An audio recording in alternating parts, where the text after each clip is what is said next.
This month of June, this is the last Sunday ng ating pong series. We are talking about pursuing God's wisdom. Sino dito ang nadagdagan ng kanyang wisdom? Sa pag-aaral natin ang patungkol sa karunungan, meron bang nadagdag na karunungan sa atin mula sa Panginoon? Okay, the first Sunday we talk about getting wisdom. Yung second Sunday we talk about our wisdom must grow. At nung pong third Sunday, we talk about the blessings of wisdom. And last Sunday, we talk about the wisdom of an angel. Okay? Ito pong last part ng ating pong series, ang pamagat ng ating pag-uusapan ay the dangers of losing wisdom. Okay? The dangers of losing wisdom. Sabihin mo nga sa iyong katabi, kapatid, ang prayer ko lagi sa iyo, araw-araw, bigyan ka ng Diyos ng karunungan. Ayan. Okay, bakit po napaka-importante ng wisdom na ito ay ating i-pray lagi araw-araw? Diba sabi ng Lord, kung kulang ng karunungan ng sino man sa inyo, ay humingi siya sa Diyos. Because wisdom can save your life. Wisdom will protect you. Wisdom will help you to make a right decision. Wisdom will bring you into a great success and brings honor to your life. At ang wisdom ay tutulong sa atin para po tayo, mga kapatid, ay malayo sa anumang kapahamakan. Ang wisdom din ang tumutulong sa atin para tayo ay sumagana. Ngayong araw na ito, sa ating huling part ng ating pong series, we will talk about the dangers of losing wisdom. Samahan po ninyo ako sa Proverbs chapter 3, verse 21 hanggang 23. Go! Basahin natin. Mga anak, ingatan mo ang iyong karunungan. Sabihin mo nga sa iyong katabi, ingatan mo ang iyong karunungan at kaalaman sa pagpapasya ng tama. Huwag mong hayaang mawala ito sa iyo, sapagkat ito ang magbibigay sa iyo ng mahaba at magandang buhay. Mabubuhay kang ligtas sa anumang kapahamakan. So, ang wisdom ay napakarami po nitong blessing na maidudulot sa ating buhay. Even yung hard-earned money ay maiisalba. Ang ating mga life savings na mga pinaghirapang pinag-ipunan ng mahabang panahon, ito ay magiging secure if you have wisdom. Marami na po tayong mga nababalitaan na nagtrabaho ng katagal-tagal, kahaba-habang panahon, nagpagod, naghirap, nag-ipon. Sa isang iglap, sumali sa isang palang investment, sumali sa mga kung ano-anong mga investment. Ayun, nawala ang kanila pong pera. Nakipag-transact sa mga taong hindi naman nila kilala. Hindi na nag-research kung sino, ano ang mga background ng mga taong kanilang mga nakaka-transact. Alam niyo po, mga kapatid, yung alamin, kilalaning mabuti, at magbasa ng mga comments, at yung pong mag-alam ng mga background ng mga taong mga kinaka-transact ninyo at mga kinaka-partner ninyo sa business. Yan po, mga kapatid, isang uri po ng wisdom. Hindi lamang yung kikita ba ako dyan, ako ba ay tutubo dyan. Hindi lang yun dapat ang una mong dapat ay alamin. Di ba? Kailangan din tingnan mo yung negative side. Hindi lamang puro yung mga magaganda mong mga side. Alam niyo po, yung mga mangbubudol, yung mga scam, laging ang sasabihin niyo sa iyo, think positive. Diba? Huwag kang makikinig sa mga negative people. Yung pala yung kausap ko na siya, ba yung negative person. Hindi masamang magtanong sa ibang mga tao. Kung ikaw ay mayroong doubt sa iyong puso, o kung meron kang agam-agam, o sabihin natin, you are not comfortable. Ang isang tao po na nagsusuri, inaalam, at nagre-research ng bagay-bagay bago siya mag-dive in sa isang investment o sumali sa isang grupo o sumali sa isang organisasyon. That is a sign of wisdom. Hindi ka sumali dahil nagaya ka lang, o dahil napilit ka lang, o na-pressure ka lang. Alam mo, dapat ang iyong sinasalihan. Kung wala kang naiintindihan, huwag ka lang sumali. Okay? So, now, ito ang sabi, anak, ingatan mo ang iyong karunungan at kaalaman sa pagpapasya ng tama. Huwag mong hahayaang mawala ito sa iyo. Bakit? Kasi merong danger kapag nawala ang wisdom sa atin. Sapagkat ito ang magbibigay sa iyo ng mahaba at magandang buhay. So, ibig sabihin, pag may wisdom ka, bibigyan ka nito ng mahaba at magandang buhay. Kapag nawala ang wisdom sa iyo, kabaligtaran. Iigsi ang iyong buhay. Kaya kita ninyo yung mga nagbibisyo, nawalan niyo ng wisdom. Nakalagay na nga, cigarette smoking is dangerous to your health. Ano ang nangyayari? Ito lang naman ang aking bisyo. Mas maganda naman ito kaysa mga chicks, di ba? Mas maganda naman ito kaysa magnaka at magsuga. Ito lang na may isang stick naman lang yun. Isang every 1 second. Nakalagay doon, cigarette smoking is dangerous to your health. Alam mo, makakasama sa kalusugan mo, tapos ay binanatan mo pa rin, tapos pag nagkasakit ka, anong mangyayari sa iyo? Sisisihin mo ang Lord kung bakit ka pinabayaan. Actually, hindi nagpabaya ang Diyos sa iyo. Hindi nagpabaya si Lord. Kaya ka nagkasakit dahil nawalan ka ng wisdom. Yung hindi ka kumakain tama sa oras. Yung puro na lamang mga mamantika ang ating kinakain. Yung ba'y di rin nawawala na tayo ng wisdom. Okay? At iigsi ang iyong buhay. Diba? So kaya gumugulo ang buhay dahil sa tayo ay hindi nagpapahalaga sa wisdom. Sapagkat ang mga ito daw ay magbibigay ng mahabang buhay, mabubuhay kang ligtas sa anumang kapahamakan. Wisdom protects us. Iingatan tayo nila sa kapahamakan. Now, tayo pong lahat mga kapatid ay pwede pong mawala ang ating pong wisdom. Kahit isang saglit lang. Yung mga accident na nangyayari sa mga highway ay karamihan doon ay kinulang ng wisdom. Sabi na nga ng takbo lamang may nakalagay na doon ay 80 lang ang speed, ginawang 300. Sabi na ng bawal tumawid, nakalagay doon at nakakamatay. Wala namang pulis. Pag tumawid, ay nasagasaan. Patay. Nag-drive ng lasing, nakalagay na nga na don't drink and drive. Nag-drive ng lasing, anong nangyari? Di na-aksidente. Kaya namatay. Yung kaunting mawala lang sa iyong wisdom, it can affect your entire life. Maapektuhan lahat sa buhay natin. So tayong lahat, even I myself, I am not exempted. Pwedeng sa isang iglap, tayo mabobo ng konti. Pero yung kaunti lang, kaunting kabubuhan lang ang dumating sa ating buhay, pwedeng masira ang lahat. Pwedeng mawala ka sa iyong posisyon. Pwedeng mawala sa iyong lahat ng bagay na kung anong meron kami. Okay. So, sa Bible po, there are some examples. Ito yung napakadaming example sa Biblia na saglit lang silang nawala ng karunungan, pero yung epekto nito sa buhay po nito ay long term.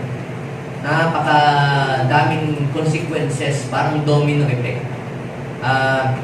Katulad halimbawa ni Joshua. Siya po ay isang kilalang warrior. Siya pa nga yung sinabihan ng Lord na meditate on the word day and night. Pero, alam nyo ito, isang beses lang itong nangyari na mayroon pong nakipagkasundo sa kanya nung sila po ay pumunta sa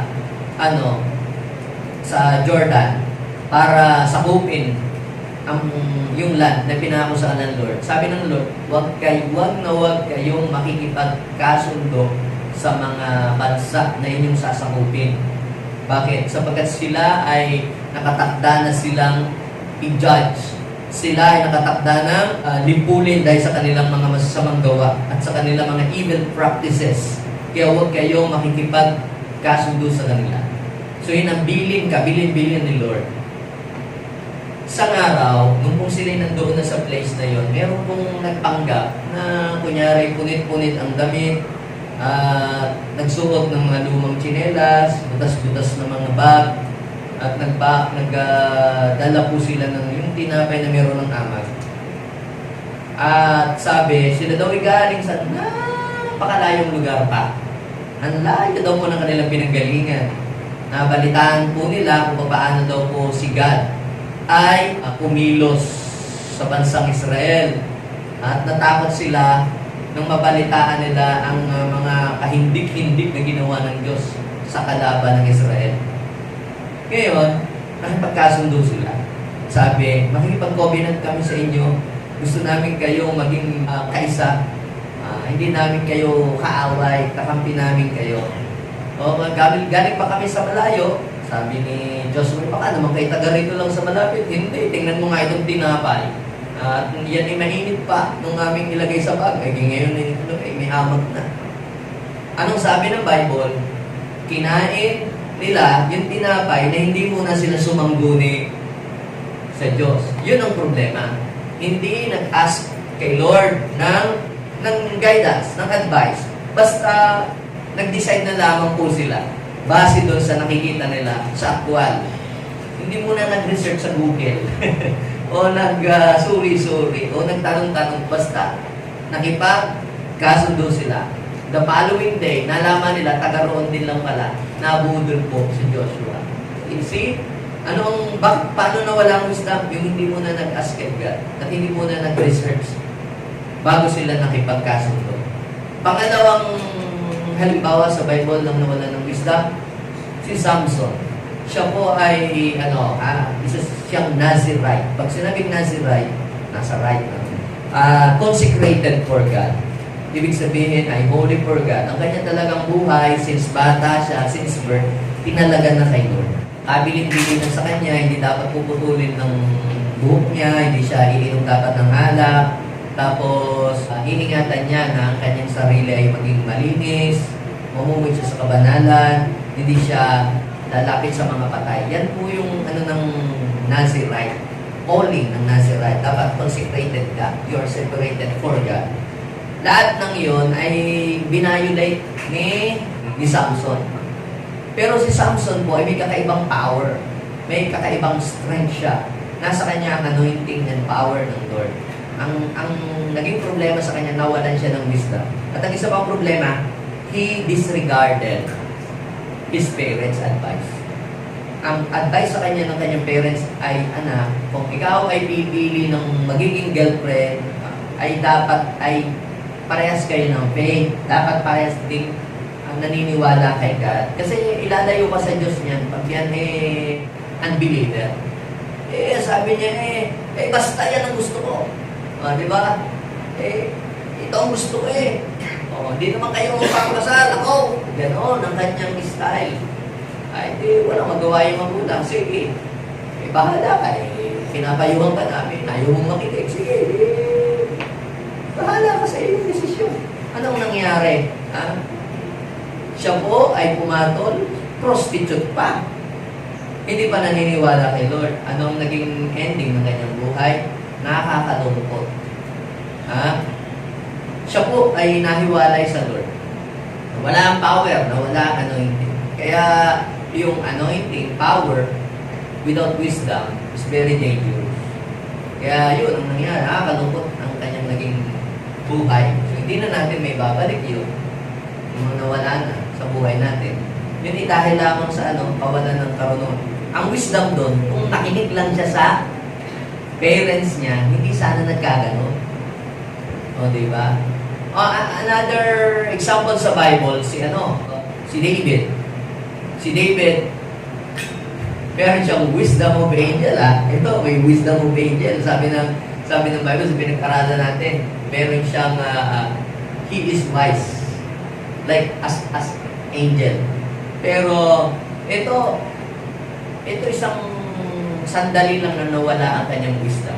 Dapat kasi siya ay nasa war. Nung time na yon, dapat siya ay kasama ng kanyang mga sundalo sa gera.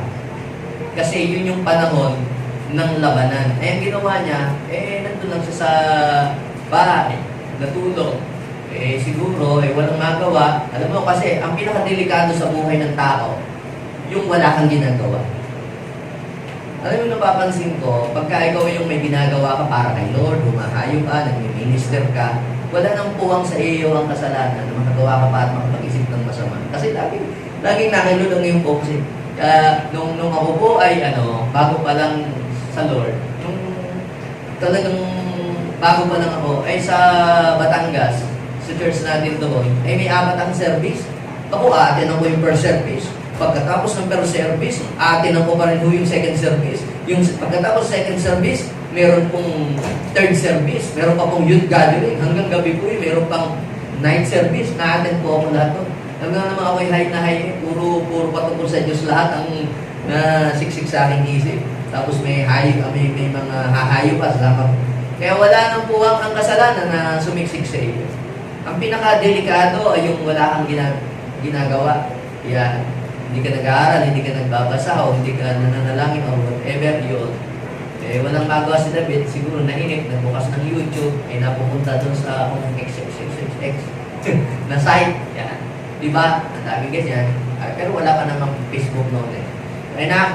Live doon, live. Pumunta ko siya sa terrace, nakakita po siya ng babaeng naliligo doon sa banyo. Kaya ang pangalan ng babae si Bathsheba, babaeng naliligo. Ayun. Parang nung una, patingin lang siya, tumagal hanggang siya po ay na-tempt na siya. Ayun. One night stand, isang beses lang niyang ginawa yun. Pero ayun, nabuntis. Gusto niyang pagtakpan yung kanyang ginawang kasalanan, kaya anong ginawa niya? Pinapatay niya yung asawa. Hindi ko lang nakakaalam nun, ha? Nagalit ang Diyos. Pangalawang ginawa niyang kabubuhan, pinabilang niya yung mga tao. At pinapatay niya si Urias. At ano naging consequences? Divine, nagkagulo ang kingdom niya. Isang lang yun, isang pagkawala lang ng karunungan, nawala lang sa tamang pag-iisip, ika nga. Alam nyo, ang isang taong nawawala ng karunungan ay nawawala sa tamang pag-iisip. Nawawala ba sa katinuan dyan? Ang dami sa Bible, katulad halimbawa ni Esau. Si Esau nagutom. Nung magutom si Esau, nakaamoy siya ng pagkain. Siya yung may kakambal siya. Alam niyo po ba yung sa Bible, meron pong blessing of the firstborn na ang mga panganay, sila po ang ginagawaran ng mas malaki at mas madaming pagpapala higit sa mga kapatid. Ngayon, sabi nung kanyang kapatid, kaya siya na-deceive. Sabi, gusto mo ba nito? Oo. Isumumpa ka na ibibigay mo sa akin ang iyong birthright. Akin ang pagiging mong panganay. Aanin ko kayo pagka-panganay. Kung ako naman ay, ako ay mamatay sa gutom. Yun na, sige, ang isang tasang gulay. Sabi, yun lamang ang naging halaga ng pagkapanganay niya. Kaya yung blessing, instead na sa kanya ibigay, yun ibinigay sa kanyang kapatid. Sino pa ang isang nawala ng wisdom? Sa Bible, si Judas. Si Judas ay apostol ng Panginoon. Si Judas po ay napakaganda ng kanyang position. Kinuha pa naman ba siyang treasurer? Alam niyo po, inoperan siya ng mga nagagalit kay Jesus, yung mga kaaway ni Jesus. Alam niyo po kung magkano ang offer? Babayaran ka namin ng 30 pirasong pila kung ituturo mo sa amin kung saan nagpe-pray si Jesus. Alam nyo, yung Jesus niya, yung master niya, yung source niya, yung miracle worker, ipinagpalit niya sa 30 pirasong pila. Hindi niya iniisip na mas importante yung source. Kayo po ipapipiliin. Anong gusto po ninyo? Yung blessing o yung blesser? Kung kayo po ipapipiliin, ang sa dalawa, alin ang mas gusto niyo? Yung healer o yung healing? Talaga? Yung blesser o yung blessing? Bakit pagka may transaction ayaw natin munang i-hook? Kasi hindi mo na ako after mo kasi May transaksyon ako ngayon, milyon-milyon. Tapos biglang hindi rin naman pala natutuloy. Kung nagbi ako ng halimbawa. Kung halimbawa po, at meron kayong 100 square meter sa tapat ng SM na lupa, inyo, at inalo kayo ng SM na bilhin ko na yan ng 30,000. Ibebenta nyo o hindi? Ibebenta, pera na yun. Kung kayo ay may lupa na 100 square meter lang ang laki tapos alokin kayo ng SM, bilhin ko na yan sa iyo ng 30,000. Papayag kayo sa 30,000, bebenta nyo? Hindi ako papayag. Wisdom yun. Bakit? Magtayo ka lang doon ng lugawan, maglagay ka lang doon ng pansitan, merienda, baka yung 30,000 mo, kitain mo lang sa isang araw. Ano pong ibig kong sabihin? Maraming nauubusan ng mga lupain, maraming nauubusan ng mga ng ari-arian dahil mas nakatingin sila doon sa pangkasalukuyan. They tend to see, to predict the future things. Kaya pag may wisdom ka, you have the ability to see the future. Hindi ka lang nakatingin sa pangkasalukuyan. Si Judas, nakatingin lang siya sa pangkasalukuyan. At bakit ang daming nalalayo kay God?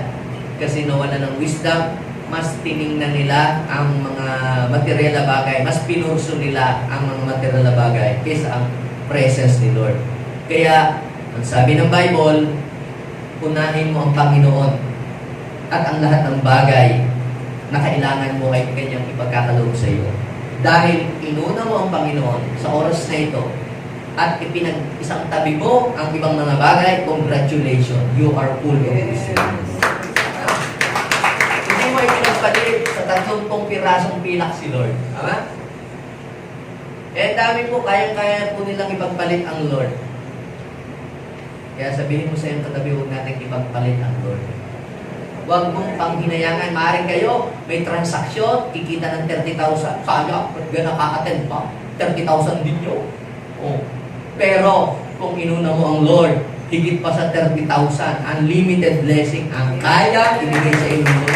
Diba sabi, seek ye first the kingdom of God and His righteousness, and all these things shall be added unto you. Dapat alam mo po yung principle na para kumita ka ng mas malaki, kaya mong ipatalo yung maliit. Diba? Para manalo ka sa chess, kailangan mong ipakain ang horse. Diba? Para protektahan ang king. Yung iba, mas gusto pa nilang ipakain ang king para ipanalo ang horse. Do you get what I'm saying? Sabihin mo sa iyong katabi, mas mahalaga, mas importante si Lord kasi siya ang blesser. Pag mas importante sa iyo ang Lord kaysa mga material na bagay, ikaw ay napakatalinong tao. Kita ninyo, kung kayo po ay mayroong pong baka na ito ay nagpo-produce ito ng milk para sa inyo. Kaya lang, ang nagpo-produce lang na milk 500 lang a day pag binenta mo. Ang liit nun, kulang. Ngayon, merong lumapit sa iyo na bilihin ko na lang yung iyong baka ng 30,000. Laki, 30,000. Ang tanong, ibebenta mo ba yung baka mo? Dahil ikaw ay naliliitan sa kita nitong 500 araw-araw. Ibebenta mo ba sa halagang 30,000 yung baka mo na nagpo-produce ng milk sa iyo daily dahil naliliitan ka doon sa 500? Ibebenta, hindi ibebenta? Kapag pinatay mo ang baka na nagpo-produce ng milk para sa iyo, ibig sabihin nun, ikaw ay nawalan ka ng wisdom. Now, sa Bible, bakit tayo po ay nawawalan ng wisdom? Ito, sabi po ng Proverbs 3:21, basahin natin. My child, hold on to your wisdom. Sabihin mo nga sa iyong katabi, hold on to your wisdom. Sabihin mo sa kabila naman, huwag kang mawawala sa tamang isip. Delikado yan pag wala tayo sa tamang isip. Okay, so I will share to you three major reasons why we lose our wisdom. Bakit nawawala ang ating karunungan? Pwede tayong matalino ngayon, tapos mabubo tayo bukas. Kaya dapat araw-araw laging hinihingi natin to kay Lord. So, number one, because we allow our emotions to become more dominant than our thinking. Naalala niyo po ba yung mga iba na sabi, just follow your heart. Sundin mo lang kung ano ang tinitibok ng iyong puso, kung ano ang sinisigaw ng iyong damdamin. Just obey your feeling. Okay? Parang ang gandang pakinggan. Ano? Pero sa totoo lang, when you always follow or listen to the voice of your emotion, your life will become in danger. Napakapanganib kapag ka ang laging pinangibabaw natin ang ating damdamin. Alam niyo yung mga taong mga nakapatay, nakasuntok, nakapambugbog dahil sa galit nila. Ha? Hindi na sila nakapag-isip. Yung iba nga ay may mga taas pang pinag-aralan. Ha? Natanggal, nawala, na-disbar kung ano nung nangyari sa kanila, nawala ang mga license, di ba? Dahil lang sa isang kawalan ng karunungan. Bakit? Nadala kasi ng bugso ng damdamin. Ang tao pong full of wisdom, they have the ability to control their emotion.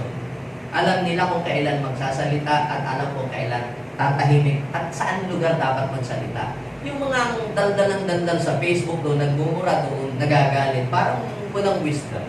Do you think your problem will be solved?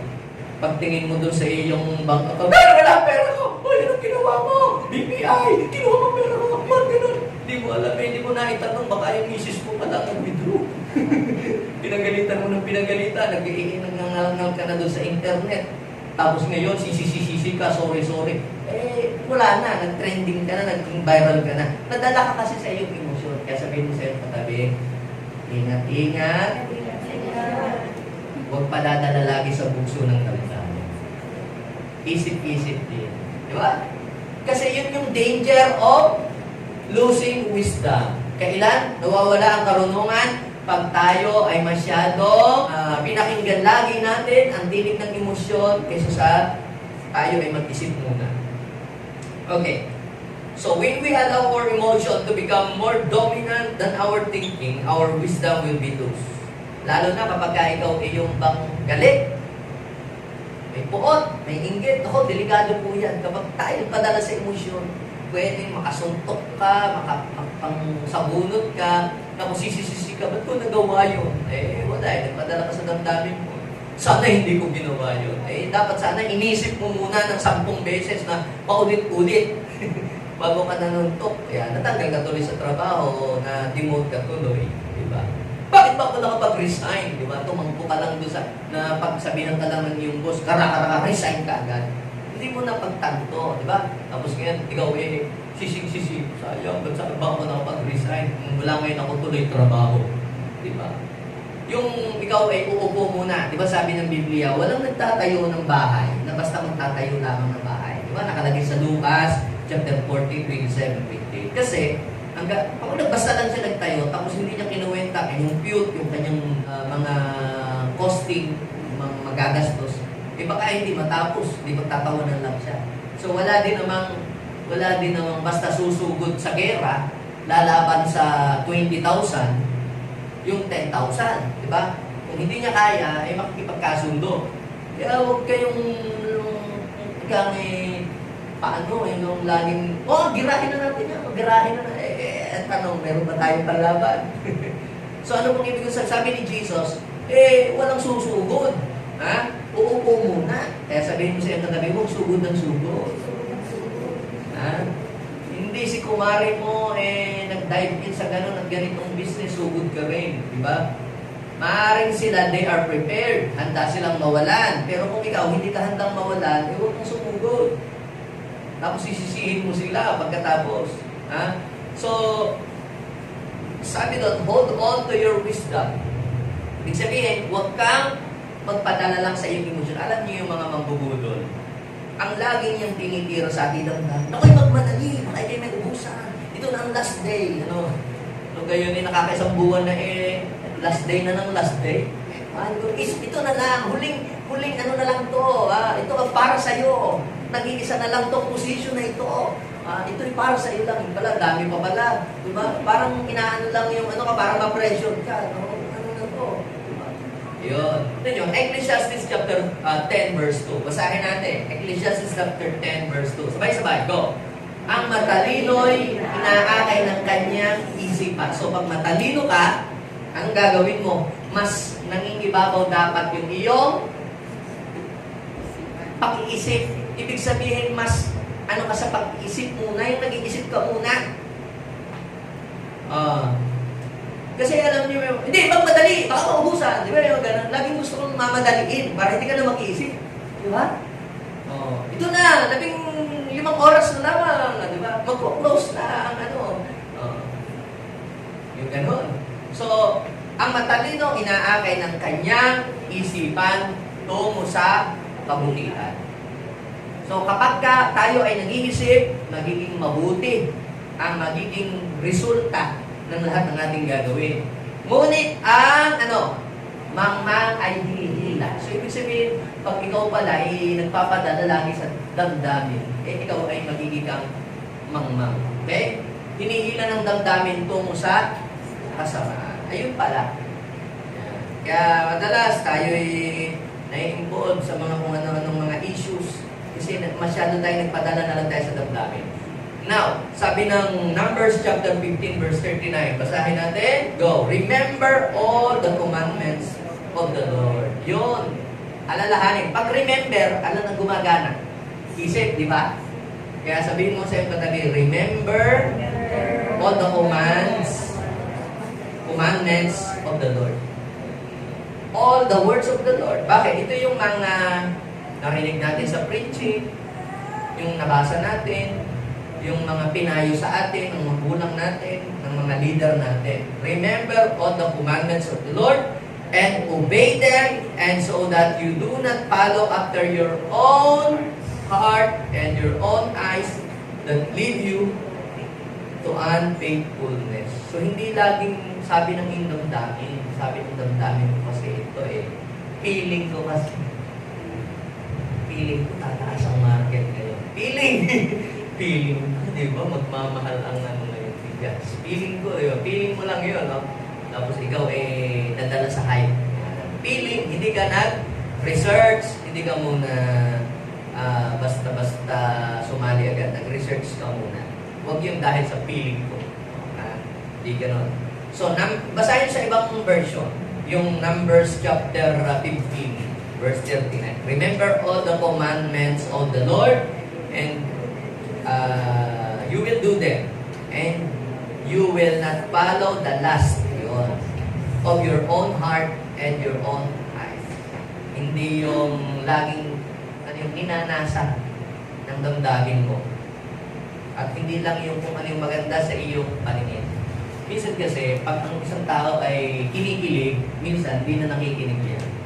Kaya importante kung pagka tayo ay nasa ganong sitwasyon, ay makinig tayo. Kasi puro maganda na ang makikita natin. Puro magaganda lang makikita natin.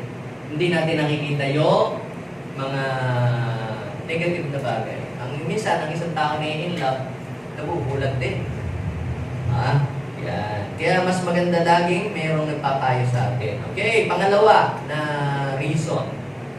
Bakit nawawala ang wisdom natin?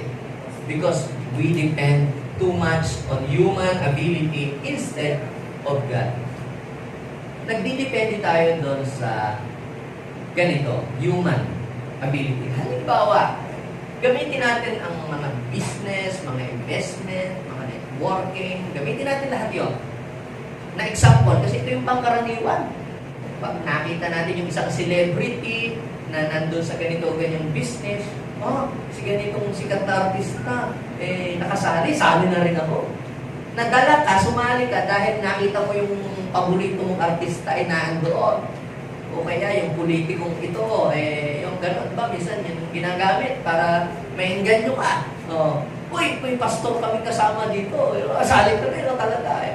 So, pastor ako, hindi pastor. Sali na rin ako. Yun.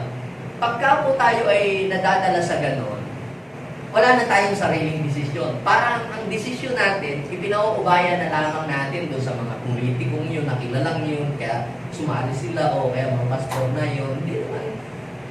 Kasi ganito yan eh. Huwag kang sasali sa isang negosyo o isang investment o isang networking na hindi mo naiintindihan. Paano ito gumagalaw. Kaya sila sumali ba? Bakit? Sila sumasali. Maaaring alam nila. Kaya sila sumali. Kung kailan sila mag-i-exit. Eh, ikaw, sali ka ng sali. Tapos sila kasi alam nila pa kailan lalabas. Pero ikaw, hindi mo alam kung kailan ka mag-i-exit. Kaya ikaw ay naiipit. So, ano pong ibig kong sabihin, mga kapatid? Hindi natin ibabase lang dahil sa sikat ng tao, kilalang tao, sasali ka na rin. Magkaroon ka ng personal na pagsusuri sa iyong sarili. Sabi sa Acts chapter 17 verse 11 sa New Living Translation, ang mga taga-Berea daw ay magandang kausap. Bakit? Kasi sila ay mga open-minded. Yun ang mga sign na mayroong wisdom, open-minded. Ang isa pa, sila po ay nagsasaliksik sila, nagse-search. Basahin niyo yung verse na yun. Nagse-search sila at tinitingnan nila kung tama nga yung sinasabi ni Paul na itinuturo sa kanila. So hindi ka lang, amen, amen, amen, amen ang amen dito. Kundi, pag uwi mo sa bahay, tama ba yung shiner ng pastor namin? Tama ba talaga yung ang wisdom ay supreme? Titingnan mo yun. At yun ang nakalagay sa Bible, wisdom is supreme. Acts 17:21. And people of Berea were open-minded than those in Thessalonica. Ibig sabihin, mas matalino pala ang mga taga-Berea kaysa mga taga-Thessalonica. Kasi ang mga taga-Berea, anong ginagawa? Nakikinig sila. Marunong silang makinig. At hindi lang sila listener. Ano pang ginagawa? Pag uwi sa bahay, they search the scripture. Yun po ang ibig kong sabihin. Hindi isang nang minag-o-offer, kunyari, in-offer ng kapitbahay mo, pinsan mo, isang negosyo. Wala namang masama doon na sumali ka, pero dapat i-search mo muna. Pag-aralan mo maigi. Para maging prepare ka. Alam mo yung risk ng iyong sinasalihan. Pagpasok sa isang negosyo, sa isang investment, sa ano namang yan, huwag lang yung ikitin mo yung kikita ka. Tingnan mo rin yung kung ikaw ay malulugi. Parehas yun. Kung gaano kalaki ang pwede mong kitain, ganyan din ang pwede mawala sa iyo. Kaya hindi ko kayo din ayaw na mag-business, pastor eh. Ay, telling you, kapag ka alam mo ang ginagawa mo, hindi ka maluloko ng sino man dahil alam mo yung iyong ginagawa. Alam niyo po, kapag hindi natin alam yung ating ginagawa, madali tayong madideceive. O halimbawa, merong tumawag sa inyo. O meron akong isesend sa iyong link. At may OTP. Ipasa mo sa akin, ha? Ay, pinasa mo nga naman, di mo alam, nahack na pala yung iyong Gcash. Ha? Never talk to the stranger.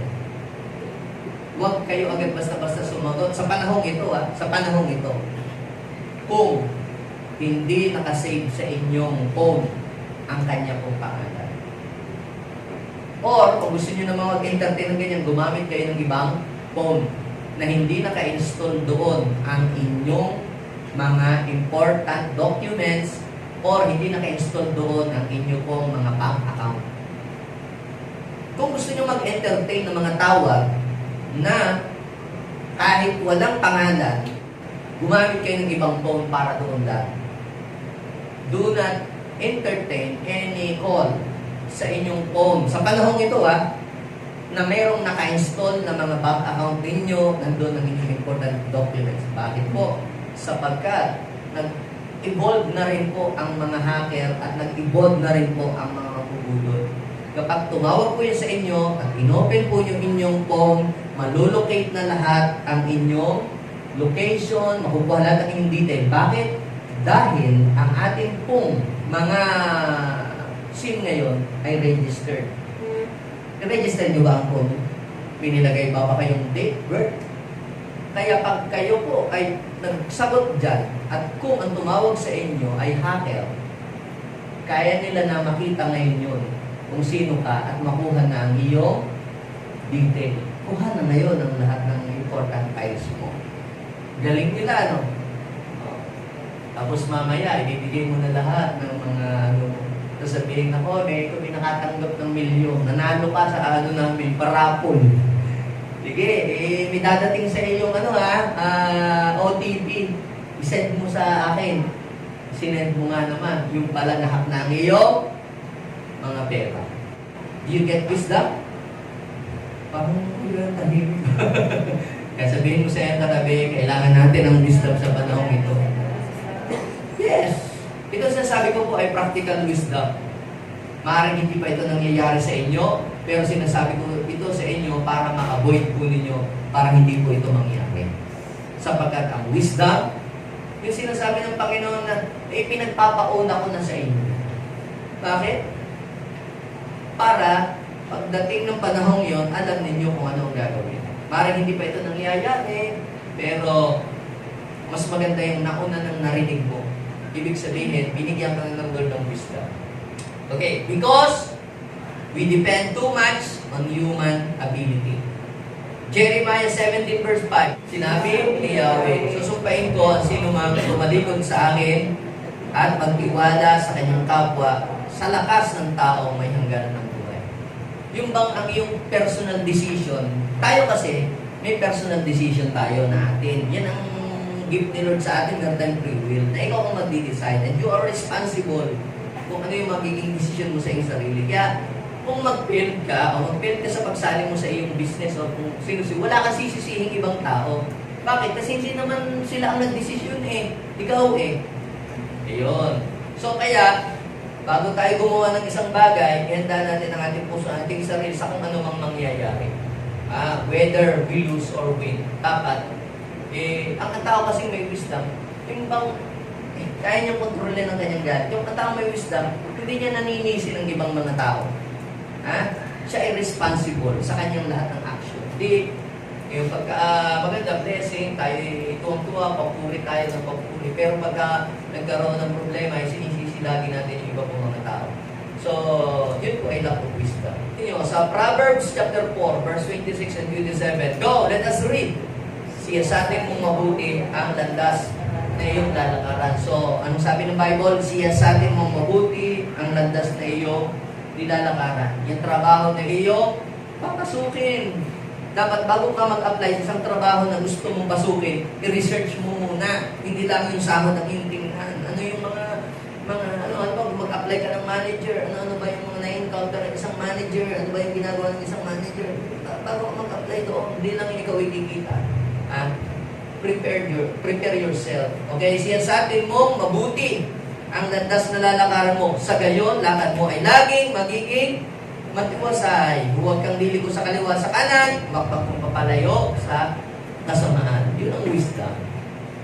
Wisdom, lumalayo sa kasamaan. Proverbs chapter 3, verse 5 to 6. Ano sabi? Kaya huwag kang magtiwala, buong puso at lubusan. Huwag kang mananangan saan? Sa sarili mo karunungan. Siya ay sagunin sa lahat ng iyong balak. At kanya kang itutumpak sa lahat ng iyong lakad. Ayun, kinakailangan pala, tayo ay magkaroon ng personal na pagtatanong. Lord, sila po, mga kakilala ko, sumali doon, dito. Ay, Lord, ano ba? Ako ba'y kalooban mo ba sumali doon? Carry ko ba yun, Lord? Kaya mo ba? O, mangusap sa iyong Panginoon, maglalagay ng conviction. Pag wala talaga sa iyong, wala yung inspiration, walang simula, parang mabigat. Huwag ka na ituloy, mabigat sa iyong kalooban. Hindi yung sumali ka lang dahil napilitan ka, dahil nahihiya ka kay kumare, nahihiya ka sa pinsan mo, nahihiya ka sa iyong best friend. Mahirap yun, na sumali ka dahil nahihiya, pero hindi mo naintindihan. Yan. Kaya dyan, madaming mga nahuhulog ka. Okay? Siya sa atin natin ang landas sa ating lalakaran. Pangatlo, ito, because of we often associate with people who do not value wisdom. So, ulitin natin. Number 1, because we allow our emotions to become more dominant than our thinking. Gusto nang ibabaw ang ating damdamin. Pangalawa, Because we depend too much on human abilities. Hindi na tayo nagkakaroon ng sarili nating pagsisiyasan. Binibigyan na lang natin ang desisyon sa ibang tao. Ikaw na lang ang mag-isip. Okay, so pangatlo, because we often associate with people who do not value wisdom. Hindi naman sa pagyayabang. Nung ako'y mga nasa elementary pa, kaya ako'y nakakasali rin naman sa yung mga bata. Hindi alitap-tap pa. Yung mga top 10, ganyan, honor. Nag-ano nga kami, naglalabanan ka sa first, second, and third. Noong araw. Dahil may mga kabarkada ako na yung tamad silang pumasok, saka mahihilig po sila yung magsugal, ay doon mo ako napabarkada. Ang laging sasabihin yung mga yan huwag na tayong pumasok. Tapos minsan pa, pagkasama ko sila, huwag na tayong mag-aral, basta tayo pumasa, anin pa ba natin ang labis? Kahit 75 ang ating makuha. Anin mo pa ba yung labis? Importante, basa. Parang yun yung mga lagi na rin ko sa oo nga naman, bakit nga ba ako papasok? Bakit ba ako magpapakahirap ng sarili ko sa pag-aaral? Basta makakuha ko ng 75 na grades, ayos na, paanin ko pa kung lalampas doon. Makakuha ka ng 75, pasa, di ba? Makuha ka ng 90, pasa rin, di ba? Di ba, parehas lang naman, napapasa. Parang yun na naging thinking ko, kaya hindi na ako masyado. Sino ang nag-influence sa akin? Yung mga sinamahan ko. Yung pala mga nasamahan ko, hindi pala nagbabalue sa wisdom. Kaya anong nangyari? Napapunta ako sa maling direksyon. Dahil na-influensyan ako ng mga sabi ko, sayang. Kung bumarkada lang sana ako sa mga magagaling. Pati siguro ako'y naging mahusay din, maging magaling din. Si Jesus, mga kapatid, nung kung siya ibata pa, alam niyo kung sino kanyang kaminggel, laging kausap, mga rabay. Basahin niyo po yung Lucas chapter 2, nandun. Pumasok siya sa temple, sino ang kausap niya? Mga rabay, mga teacher, mga matatalino. At ang sabi, nakaupo siya doon, nakikinig, nakikipag-interact, at nagtatanong. Kaya, nag-increase ang kanyang wisdom. Tapos, nung siya nangangaral na, nasa ministry, nangangaral siya, nagulat yung mga tao. Saan kinuha ng tao ito ang kanyang karunungan? Bakit ang galing niya magsalita? Ba't ang dami niyang mga alam? Nung pa lang siya bata, ang binarkada niya, yung mga rabbi, yung mga teachers. Kaya, nakuha niya yung kanila pong husay at galing at alam. So, yung wisdom na ipapasa yan. Kung sino ang pinakikinggan mo, na ipapasa yun. Makinig ka doon sa mga nagbibigay ng mga magagandang payo. Ng mga vlogger. Makinig ka sa mga yun. Makakakuha ka ng wisdom. Manood ka lang ng manood ng mga prank. Puro ang makukuhanan mo, puro mga kalokohan lang. Walang wisdom. Maano mo lang mga pambubuli.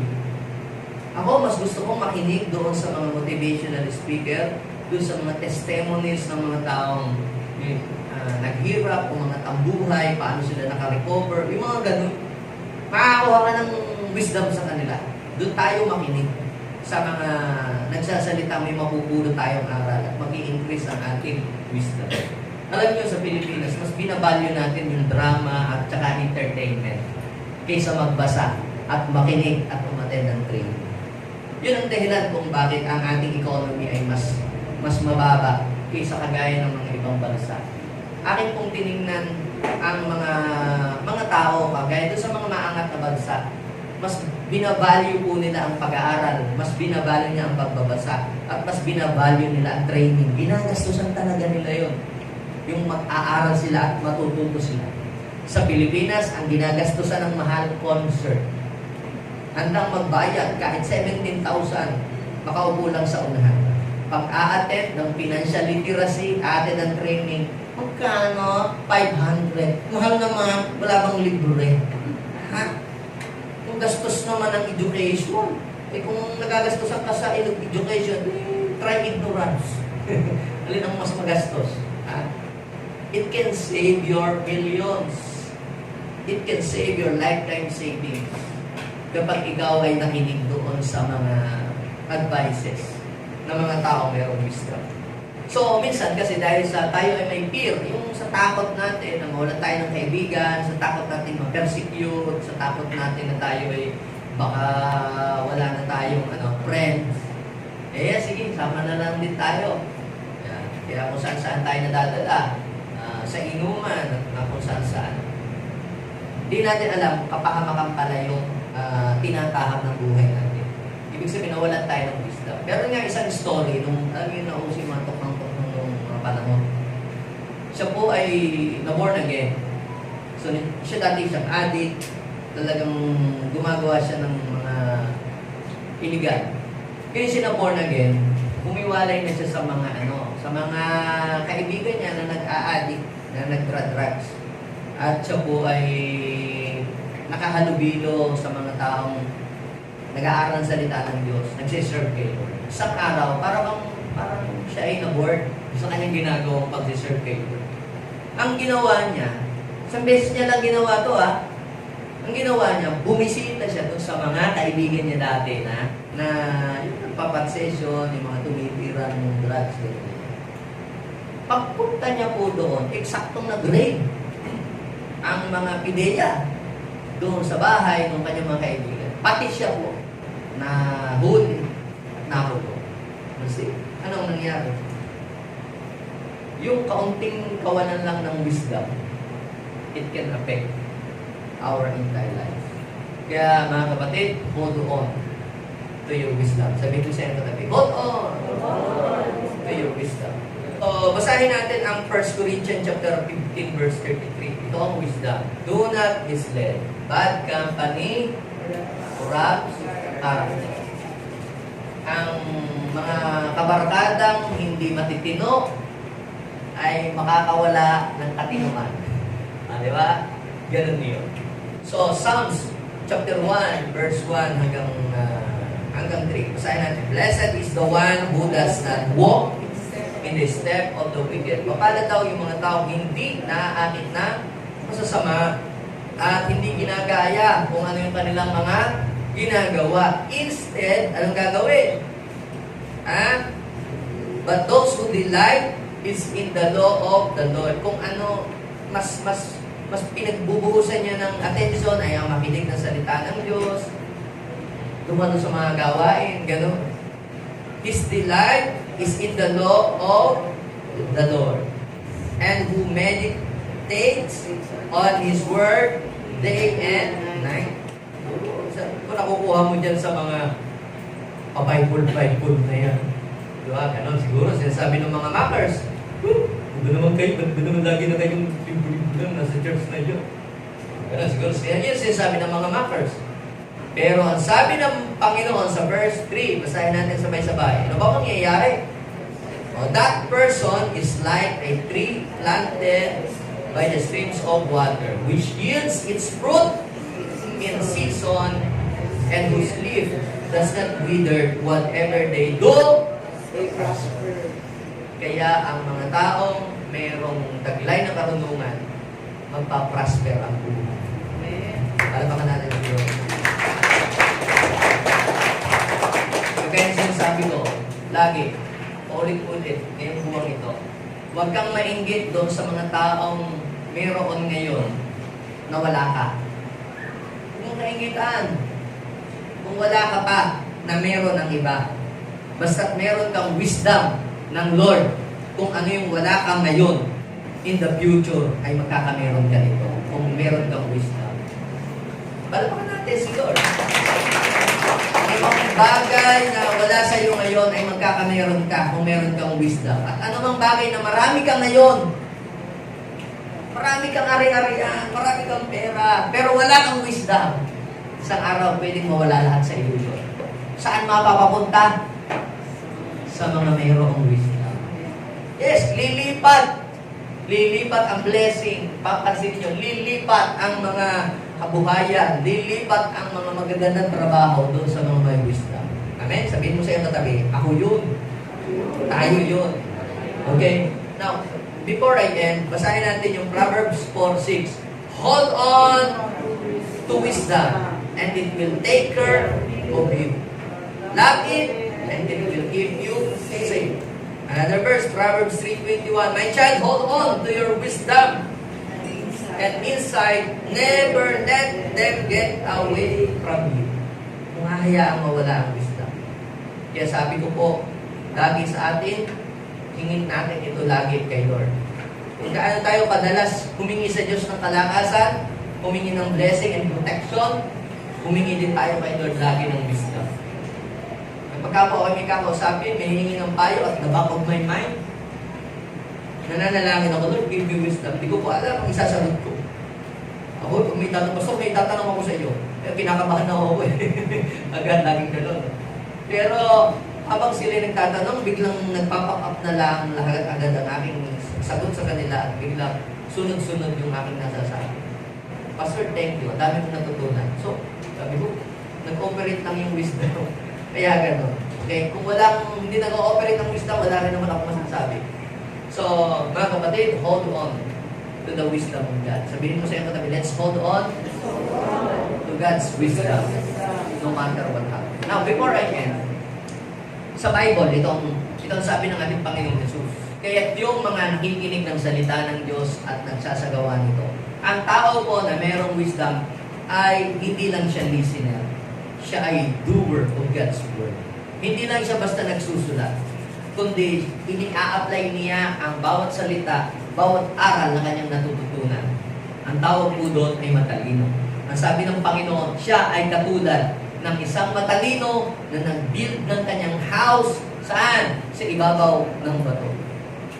At anong sabi? Umulan ang umulan, bumagyo, umangin, pero ano ang sabi ng Bible?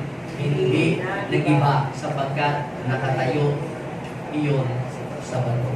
Kaya anumang pagsubok, anumang problema, kapag ikaw ay may wisdom, hindi ka kayang tibagin, hindi ka kayang gibahin ng problema. Amen? Palapakan natin si Lord. Pero yung walang wisdom, ano ang sabi ng Bible? Sila'y mawawasak. Para po silang tao na nagtayo ng bahay sa ibabaw ng buhanginan. Hindi nag-isip na uulan pala. Hindi nag-isip na po pwede palang humangin, matumba ang bahay. Sayang, no?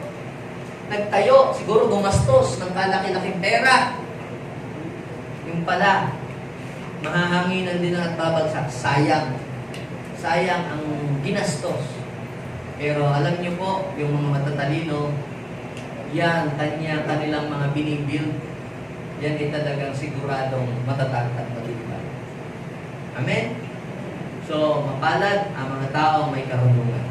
Kahit dumating ang malakas na unos at bagyo, sila ay mananatiling matatag, matibay. Ang sabi ng ibang version, hindi nawasak. Kaya hindi ka kayang wasakin ng mga ng demonyo na gusto magwasak ng iyong buhay. So, tayo pong lahat ay tumindig sa oras na ito. Father, we thank you so much, O God. Thank you for your divine wisdom. Lord, give us the wisdom of angel. Give us the ability, O God, to know the future. Give us the ability to make a right decision.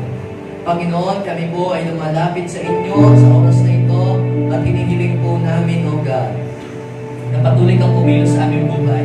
Inaamin po namin sa inyong banal na harapan na kami po ay kulang. Gusto po ba natin ang karunungan? Aminin natin kay Lord na tayo ay kulang pa. Ang dami pa nating hindi alam. Ang dami pa nating hindi alam sa buhay na ito. Ang Diyos lang ang may alam. Ang Diyos lang ang marunong. Kaya pumunik tayo sa Kanya. Lord, every time, Panginoon, na hindi namin alam ang gagawin sa buhay namin, Lord, kami, Panginoon, ay kukunik sa inyo. I-reveal nyo sa amin ang mga bagay na hindi namin alam. You said into your word, kapag kami, Panginoon, tumawag sa iyo, i-reveal mo sa amin ang mga bagay na hindi namin alam at ito'y ipapaalam mo sa amin. Ngayon, mga kapatid, manalangin tayo kay Lord. Personal talk kay God. Manalangin ka. Saang area ng buhay ka malimit ng pipil? Sa relationship ba? Sa finances ba? Saan? Sa trabaho ba? Saang area ng buhay ka laging nagpipil? Suriin mo yan sa iyong sarili. At aminin mo sa Panginoon, Lord, tulungan niyo po ako beginning today, gusto ko pong ma-overcome yung lahat ng mga failure ko dati. Yes. Tingnan mo kung saan ka lagi nag-fail. Ngayon, humingi ka sa Diyos ng wisdom para ma-overcome mo, maipasa mo ang lahat ng yun na testing na yun. Yan man ay sa pera o sa pananalapi, yan man ay sa relationship, pakikitungo sa kapwa, o yan man ay sa paglilid ng mga tao, sa pag-handle ng tao, o sa pag-handle ng finances. Yes, hingin natin kay Lord ang wisdom.